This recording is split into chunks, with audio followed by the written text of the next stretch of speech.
பார்த்துக்கலாம் அப்படின்னு சொல்லிட்டு அடுத்த வாரமே மதுரையில் கூட்டத்தை கூட்டுகிறார். ரசிகர் மன்ற கூட்டம். நல்லா பாருங்க, கட்சி கூட்டம் இல்லை, ரசிகர் மன்ற கூட்டத்தை கூட்டுகிறார்.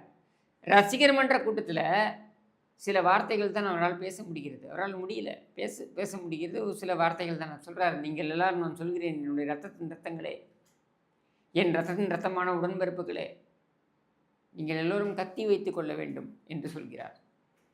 இது சொன்ன உடனே மிகப்பெரிய அளவில் எல்லாருக்கும் அதிர்ச்சி. என்னடா இது, ஒரு முதலமைச்சர் ரசிகர் மன்ற கூட்டம் என்று ஒன்று ஏற்பாடு பண்ணி அதில் பார்த்தீங்கன்னாக்க நீங்கள் எல்லோரும் கத்தி வைத்து கொள்ள வேண்டும் என்று சொல்கிறார் அப்படின்னு சொல்கிறாரு. ஒரு முதலமைச்சர் பேசலாமா?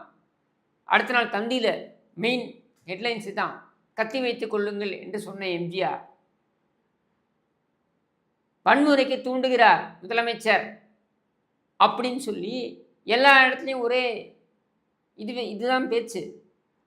மேடை மேடையாக கருணாநிதி ஏறுகிறார். ஒரு முதலமைச்சர் இப்படி பேசலாமா? ஒரு முதலமைச்சர் கத்தி வைத்துக் கொள்ள என்று சொல்லலாமா? இப்படி பேசலாமா என்கிறார்.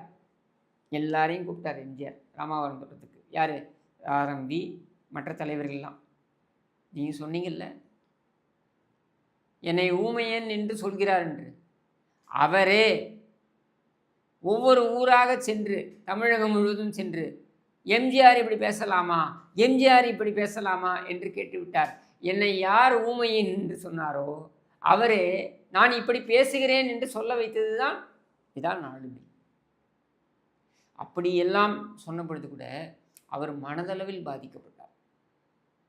தன்னை ஊமையன் என்றும் தனக்கு காது கேட்காது என்றும், அதெல்லாம் வயோதிகத்தில் உடல் உபாதையில் வரக்கூடிய பிரச்சனைகள், அதையெல்லாம் குத்தி காண்பித்த பொழுது அவர் என்ன பண்ணார் தெரியுமா?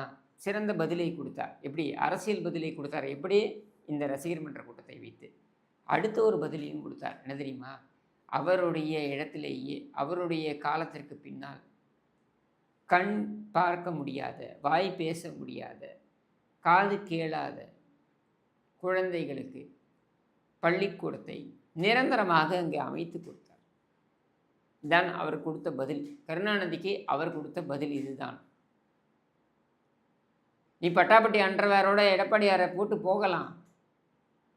இதே கருணாநிதி கைது செய்ய வரும்பொழுது, கருணாநிதியை கைது செய்ய வரும்பொழுது அங்கே காவலர்கள்லாம் வந்துட்டாங்க. கதவு திறக்கலை.